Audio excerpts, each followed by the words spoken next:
হেই বান্ধবী, এখন গল্প করলে কেমন হয়? হেই বন্ধু, এখন গল্প করলে কেমন হয়? এমন সকল বাংলা বাক্যকে ইংরেজিতে রূপান্তর করার সুন্দর একটি নিয়ম। কোনো কিছু করলে কেমন হয় এমন যদি সাবজেক্ট বোঝায়, তাহলে তখন গঠন প্রণালী হবে হাউ অ্যাবাউট প্লাস মূল ভার্বের সঙ্গে আইএনজি। যেটাই আসুক না কেন ভাই, আপনি প্রথমে বসাবেন হাউ অ্যাবাউট, তার সঙ্গে দিবেন মূল ভার্বের সঙ্গে আইএনজি লিখে। একদম সোজাসুজি আপনার ইংরেজি সেন্টেন্সটা সুন্দরভাবে তৈরি হয়ে যাবে।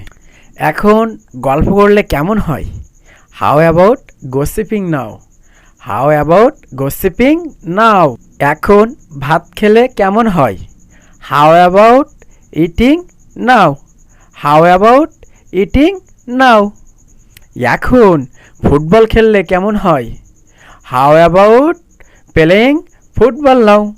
How about playing football now. এখন হাঁটতে গেলে কেমন হয়? How about having a walk now. How about having a walk now. এখন চা খেলে কেমন হয়? How about taking some tea now. How about taking some tea now.